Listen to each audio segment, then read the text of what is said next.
بسم اللہ الرحمن الرحیم نحمدہ ونصلی علی رسولہ الکریم اما بعد۔ محترم دوستوں اور بزرگوں، میں پچھلی بہت سی مجلسوں سے آپ حضرات کے سامنے سلام کے آداب کے سلسلے میں دین کی باتیں عرض کر رہا تھا۔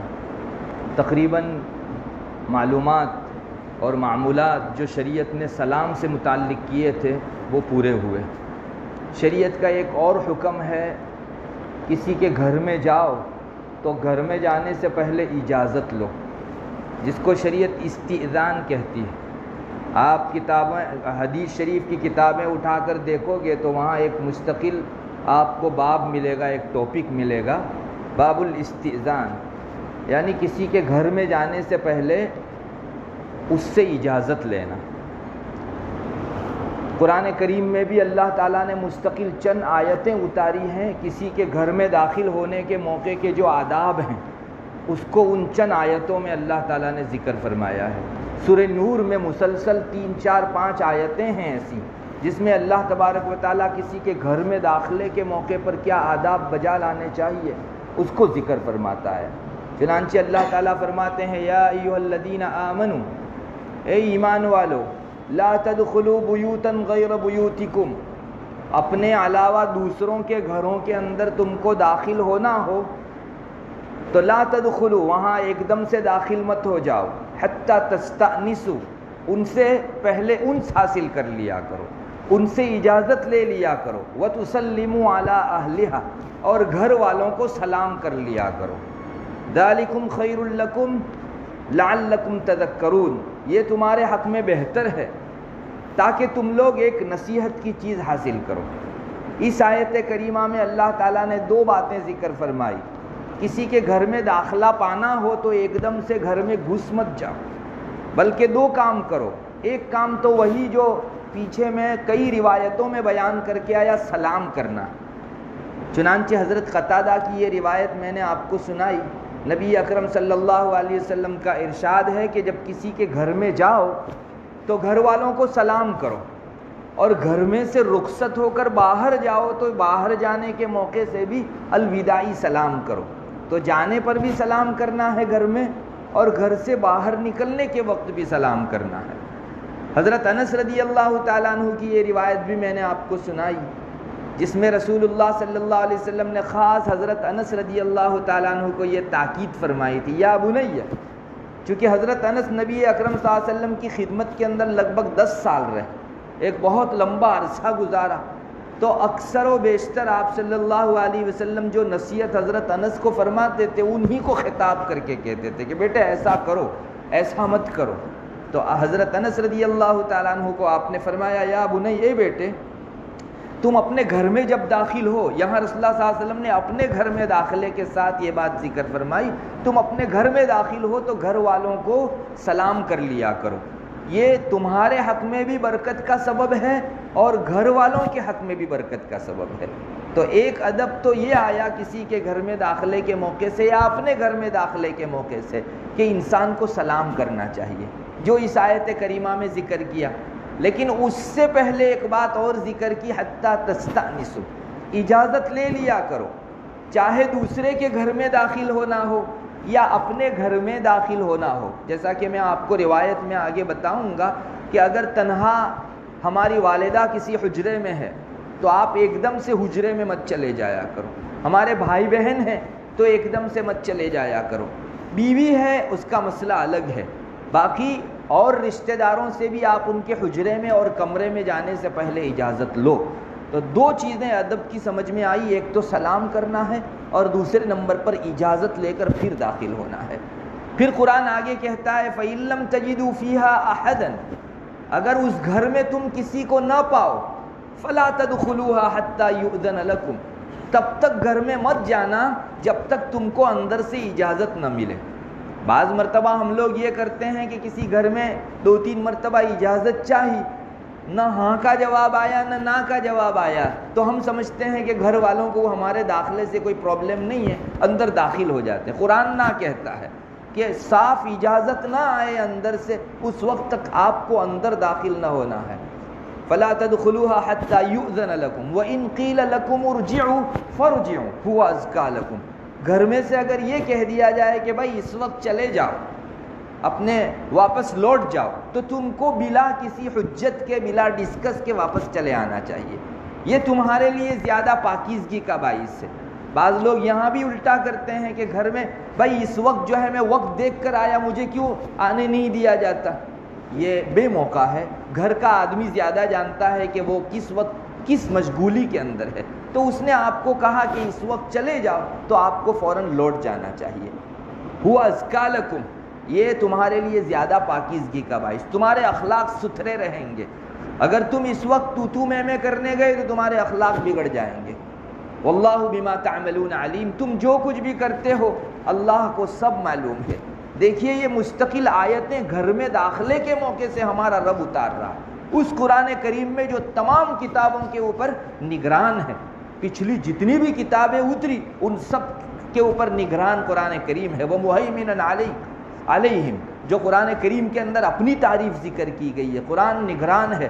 اتنی اہم ترین کتاب میں گھر میں داخلے کے آداب سکھلائے جا رہے ہیں. پتہ چلا کہ یہ کوئی چھوٹی چیز نہیں ہے، ہم نے اس کو چھوٹا سمجھ رکھا ہے، اور اسی وجہ سے ہمارے یہاں بد تہذیبیاں بہت پھیلی ہوئی ہیں. اگر انگریز لوگوں کی طرف سے گھر میں داخلے کے رسپیکٹ کے آداب اگر ہمارے سامنے آ جائیں تو ہم خوب برتتے ہیں. آفس میں جانے سے پہلے کیا کیا آداب ہیں وہ سب پہلے سے سیکھ کر جاتے ہیں. اگر کسی جگہ انٹرویو دینے جانا ہو تو آدمی وہاں کے آداب سیکھتا ہے پہلے. ہمارا رب اتنی اہمیت کے ساتھ گھروں میں داخلے کے آداب سکھلاتا ہے. ہمیں چاہیے کہ ان آیات کے اوپر دھیان دے اور ان چیزوں کو اپنی زندگی کا حصہ سمجھے. کتنی آیتیں خرچ کی ہیں قرآن کریم نے مستقل اسی لیے. آگے قرآن کہتا ہے ذالک واللہ بما تعملون علیم لیس علیکم جناح ان تدخلوا بیوتا غیر مسکونۃ فیہا متاع لکم. ایک گھر ایسا ہے جس میں کوئی ابھی رہ رہا نہیں ہے، رہائش اختیار کیے ہوئے نہیں، گھر خالی ہے، لیکن تمہارا اندر سامان رکھا ہوا ہے اور تم کو سامان لینے کے لیے اندر جانا ہے. اب معلوم ہے کہ تم یہاں سے اجازت لو گے تو بھی اندر کوئی ہے نہیں، اس لیے اجازت دینے والا نہیں ہے تم کو. مگر تمہارا سامان لینے تم کو جانا ہے تو یہاں اجازت لینے کی ضرورت نہیں، تم جاؤ اندر اور وہاں سے اپنا سامان لے کر آ جاؤ. لیس علیکم جناح، اس میں کوئی حرج نہیں ہے، ان تدخلوا بیوتا غیر مسکونہ، جس میں کوئی رہ نہیں رہا ہے اور وہاں تمہارا سامان رکھا ہوا ہے تو تم اس گھر کے اندر داخل ہو جاؤ. فیہا متاع لکم واللہ یعلم ما تبدون وما تکتمون. اللہ کو معلوم ہے تم اندر جو چھپاتے ہو تمہاری نیت وہ بھی، اور جس کو ظاہر کرتے ہو وہ بھی. پھر آگے قرآن کریم کہتا ہے قل للمؤمنین یغضوا من ابصارہم وَيَحْفَظُوا فُرُوجَهُمْ. مومنوں کو کہو کہ دو کام کریں، ایک تو اپنی نگاہیں نیچی رکھیں اور دوسرے نمبر پر اپنی شرمگاہوں کی حفاظت کریں. میں انشاءاللہ آئندہ آپ کو بتاؤں گا کہ کسی کے گھر میں جو ایک دم داخل ہونے سے منع کیا گیا اس کا بنیادی مقصد ہی یہ ہے کہ کسی ایسی چیز پر ہماری نظر نہ پڑ جائے جو چیز دیکھنی نہیں چاہیے تھی. اسی لیے مردوں کو بھی یہاں اس آیت میں کہا گیا کہ مومنوں گھر میں داخلے ہی کے وقت نہیں، ہر گھڑی ہر موقع سے اپنی نگاہیں نیچی رکھا کرو اور اپنی شرمگاہوں کی حفاظت کیا کرو. قل للمؤمنین یغضوا من ابصارہم ویحفظوا فروجہم ذلک ازکی لہم واللہ خبیر بما یصنعون. یہ بہت پاکیزگی والی چیز ہے. تم جو کچھ بھی کرتے ہو اللہ کو سب پتہ، اللہ کو ان سب چیزوں کی خبر. صرف مردوں کو نہیں کہا گیا، آگے عورتوں کو بھی کہا جا رہا ہے وَقُلْ لِلْمُؤْمِنَاتِ يَغْضُضْنَ مِنْ أَبْصَارِهِنَّ وَيَحْفَظْنَ فُرُوجَهُنَّ وَلَا يُبْدِينَ زِينَتَهُنَّ. پھر ایک دوسرا الگ سے ٹاپک شروع ہو گیا. تو قرآن کریم یہ کہتا ہے کہ خواتین کو بھی چاہیے کہ وہ اپنی نگاہیں نیچی رکھا کریں اور اپنی شرمگاہوں کی حفاظت کیا کریں. معلوم ہوا کہ کسی کے گھر میں داخلے کے موقع سے قرآن چاہتا ہے، شریعت چاہتی ہے کہ آپ پہلے اجازت لے لیا کرو. نبی اکرم صلی اللہ علیہ وسلم کی تعلیمات میں بھی آپ نے بطور خاص صحابہ کو یہ بات سکھلائی. چنانچہ حضرت ابو سعید خدری رضی اللہ تعالیٰ عنہ کی روایت ہے، ابو داؤد شریف میں بھی موجود ہے اور بخاری وغیرہ سب جگہوں پر موجود ہے.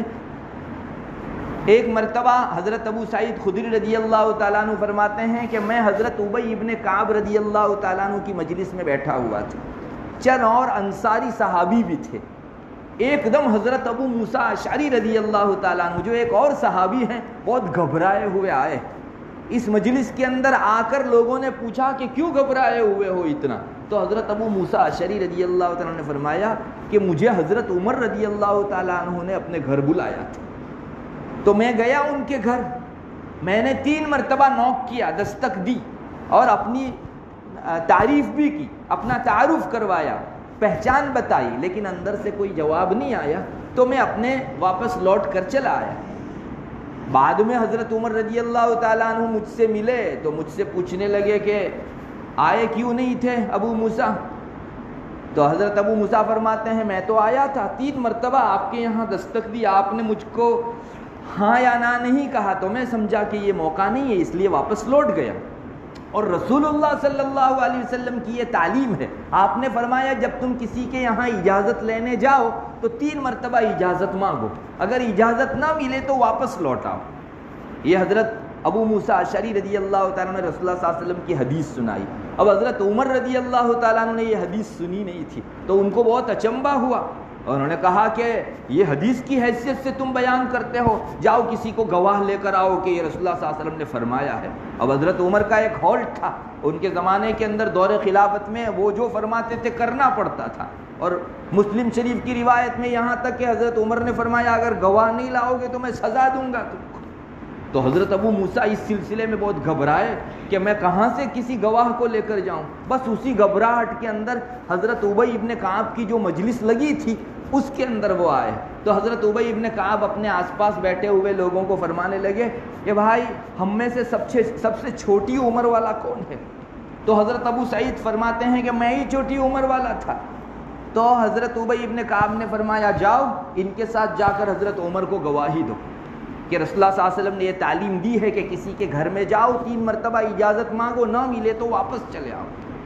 حضرت ابو موسیٰ اشعری رضی اللہ تعالیٰ عنہ کے ساتھ حضرت ابو سعید خدری رضی اللہ تعالیٰ عنہ گئے اور کہا ان کو کہ جی میں نے بھی یہ روایت سن رکھی ہے۔ حضرت ابی ابن کعب نے سب سے چھوٹے آدمی کو اس لیے بھیجا کہ حضرت عمر کو یہ سبق دینا چاہتے تھے کہ قوم کا چھوٹا چھوٹا آدمی اس چیز کو جانتا ہے، آپ کسے نہ واقف رہے، اسی لیے فرمایا کہ کوئی نہیں جاوے گا، سب سے چھوٹی عمر کا شخص جاوے گا۔ اور حضرت عمر کو یہ فیل بھی ہوا، چنانچہ ایک روایت میں سند میں ہے حضرت عمر رضی اللہ تعالیٰ عنہ کے پاس جا کر جب سب سے چھوٹی عمر کے حضرت ابو سعید خدری نے گواہی دی کہ رسول اللہ صلی اللہ علیہ وسلم کی تعلیم ہے، تو حضرت عمر رضی اللہ تعالیٰ عنہ نے فرمایا کہ جی ہم لوگ تو آپ صلی اللہ علیہ وسلم کے دور حیات میں مارکیٹ اور بازار میں سودے کرتے رہے اور لوگ اسلام کی تعلیمات سے واقف ہو گئے، ہم لوگ ناواقف رہے۔ البتہ چونکہ حضرت ابو موسیٰ اشعری رضی اللہ تعالیٰ عنہ کو تھوڑا سا دل میں لگا تھا، اس لیے حضرت عمر نے ان کو فرمایا کہ آئندہ صرف میرے یہاں آنا ہو تو سلام کر لینا، میری جانب سے ابھی ہمیشہ کے لیے تم کو آنے کی اجازت۔ ان کے دل کو رکھنے کے لیے حضرت عمر رضی اللہ تعالیٰ عنہ نے آئندہ کے لیے اجازت دے دی کہ ٹھیک ہے تم کو اجازت ہے، تم صرف سلام کر کے آ جا سکتے ہو۔ حضرت ابی ابن کعب کے دل میں بھی تھوڑا سا تھا۔ ایک مرتبہ جب حضرت عمر سے بعد میں ملاقات ہوئی تو حضرت ابی ابن کعب نے فرمایا اے عمر تم جو ہے رسول اللہ صلی اللہ علیہ وسلم کے صحابہ پر سزا بن کے مت ٹوٹا کرو۔ تو حضرت عمر نے بھی فرمایا کہ جی میں سزا بن کے نہیں ٹوٹوں گا۔ اور ایک روایت میں حضرت عمر رضی اللہ عنہ نے فرمایا کہ ویسے مجھ کو کوئی تہمت نہیں تھی ان پر کہ ابو موسیٰ جھوٹ بول رہے ہیں، لیکن رسول اللہ صلی اللہ علیہ وسلم کی بات تھی تو میرے دل میں یہ خیال آیا کہ میں بات پکی کروں۔